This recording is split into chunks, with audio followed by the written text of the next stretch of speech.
Hello sa mga Gemini. Hello. Hello, hello guys. Gemini, para sa iyo to. At ngayon ay March 31, 2026. Gemini, para to sa iyo. Ano man ang inyong sitwasyon guys, para sa inyo ang message na to at hingi tayo ng payo about sa inyong sitwasyon. Okay, Gemini. Isang message dito for you. Gemini, single ka ba o naging single ka at okay naman ang pagpasok ng iyong money. Maging alerto lang sa paligid, may nagtitingin-tingin ng inyong status o something, ano na ang nangyayari kay Gemini. At nalalaman na ikaw ay umuunlad na sa pananalapi guys. Okay, so kayo ay maging alerto o mapag-observe sa mga taong dumarating at paparating sa inyong buhay. Okay, March 31, 2026 sa mga Gemini. At katapusan to ng March. Tingnan natin nakapalog dito sa inyong message guys. I need 3 messages dito po you.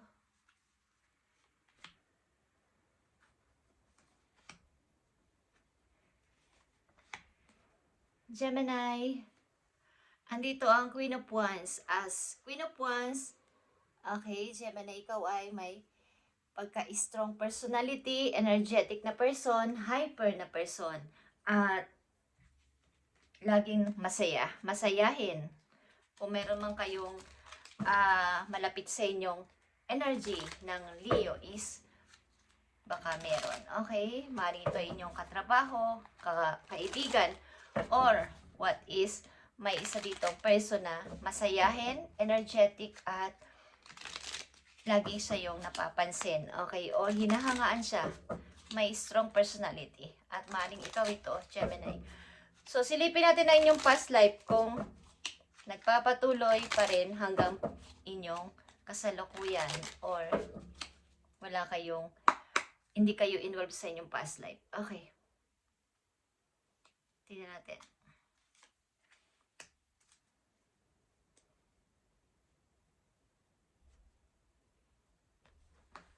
Gemini, ang inyong message o sitwasyon.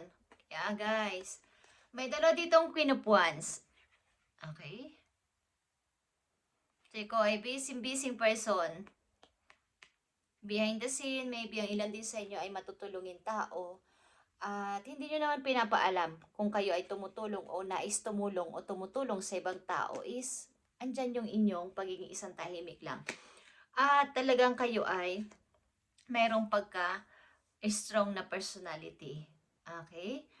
Maaring hanggang sa kasalukuyan nagpapatuloy ito guys na kayo ay umaani ng papuri sa ibang tao at talagang mayroon ng freedom sa kaperahan, maayos ang trabaho, umaayon sa inyong kapalaran this time. Okay.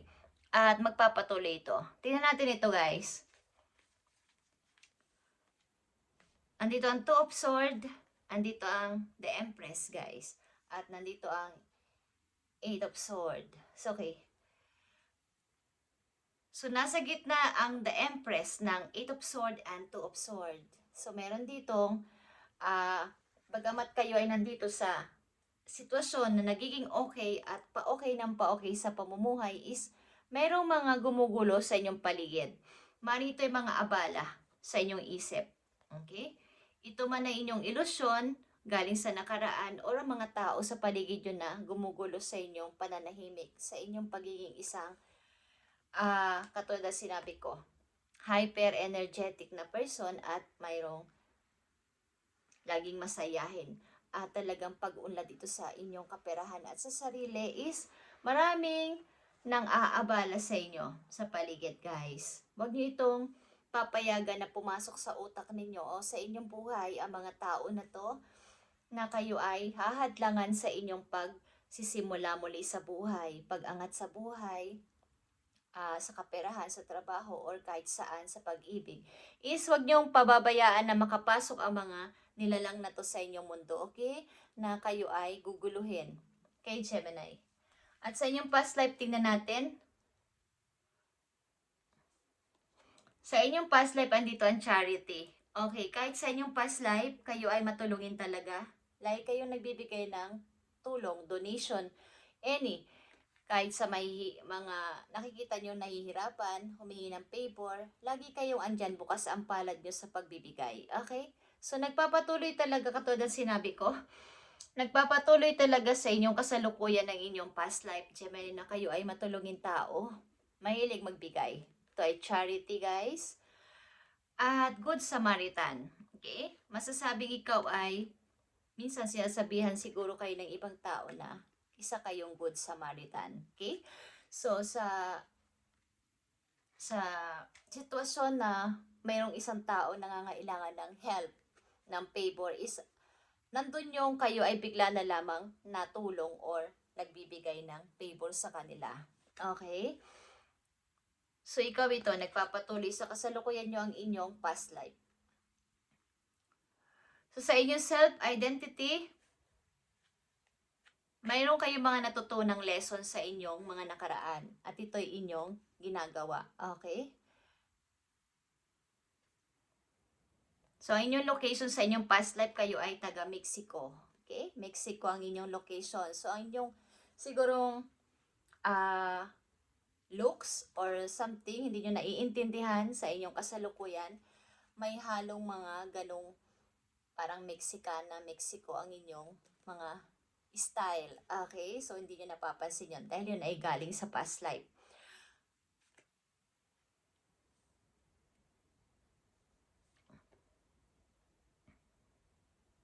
So, sa inyong love, maaring kayo ay unrequited, okay? Sa mga pag kayo ay nagkagusto o mayroong nagustuhan or ma-in love is andun yung tipo na hindi kayo agad-agad nakaka-move on or vice versa ang inyong kapartner sa buhay. Hindi basta-basta makamove on sa pag-ibig ninyo, okay?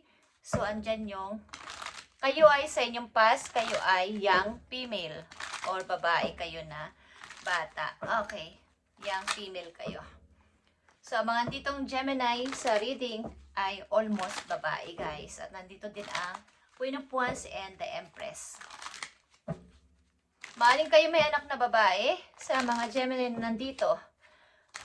At talagaan yung mabuti, guys. Okay? Huwag niyong pabayaan na sa inyong pag-i-start na to is mapuno at mapaligiran kayo ng mga mapanlinlang na tao. Kayo ay guguluhin sa inyong isip o talagang literal, sa literal na buhay ninyo kayo ay ginugulo. At maaaring kayo ay sobra-sobra yung magandang mga bagay na nangyayari sa inyo sa kasalukuyan at marami talagang magugulong tao o nilalang sa inyong paligid. Tingnan natin, Gemini, ang inyong message. Okay. Don't allow negative emotions to fester. If you are feeling frustrated, angry, or hurt, for example, just acknowledge that. Instead of fighting your feelings, go with them and work with them. Then, true healing can really begin. Okay? So, kung itong mga bagay na to is hindi literal na nangyayari sa inyo or may mga nagpapa-skip na inyong dibdib, maaaring minsan naiinis kayo, nagagalit, at galing ito sa nakaraan o galing sa mga tao sa paligid ninyo is huwag nyong kimkimin o huwag nyong ialaw ito na negative. Okay? Bagkus is harapin nyo to, maging prangka kayo sa kanila or something na isabihin ninyo inyong nararamdaman para hindi na ito magkaroon ng sa inyong feelings. Okay? Magkaroon kayo ng yung maapektuhan ng inyong emotion, guys. Huwag niyong pabayaan na maapektuhan ng inyong emosyon sa mga taong gugulo sa inyo, sa paligid. Okay, guys. Kung kayo nakakaramdam ng pagkagalit or nasasaktan kayo is doon din kayo magkakaroon ng tuluyang pag-healing kapag inyo itong inaccept at maaaring hinarap. Huwag nyo pabayaan na maipon lang sa inyong puso kung kayo may mga sama ng loob at nasasaktan kayo, okay? Dahil kayo ay, andito ang dalawang Queen of Wands sa inyong reading, masayahin kayong person at nagpapasaya sa mga tao sa paligid. Napapansin kayo palagi. Sapagkat ang ilan sa inyo ay talagang napaka maunawain at nagbibigay ng pabor sa iba. Okay. So sa inyong susunod na mga message, paparating na message sa mga Gemini, tingnan natin. Guys, March 31, 2026, simula ito. March 31, 2026. So kayo ay in love o nasa relasyon kayo na maganda, guys. Lovers is here. At nandito ang 7 of Pentacles, guys. Like I said, kayo ay paunlad ng paunlad sa kaperahan at kayo ay in love. Nandito ang 2 of Cups and the Lovers. So kayo ay nandito sa magandang relasyon, Gemini. At okay naman. Kaya lang may mga pag-overthink talaga kayo. 2 of Swords is here at Queen of Cups is here. Mabuti talaga kayong person, guys. 9 of Pentacles is here. May dalawa kang 9 of Pentacles. May dalawa kang 9 of Pentacles na nagpapatunay na ikaw ay magiging maayos at tuloy-tuloy ang pagdating ng magagandang opportunity sa iyong buhay. So kayo ay maging masaya at may maganda rin kayong relasyon sa pag-ibig o sa isang person. Okay.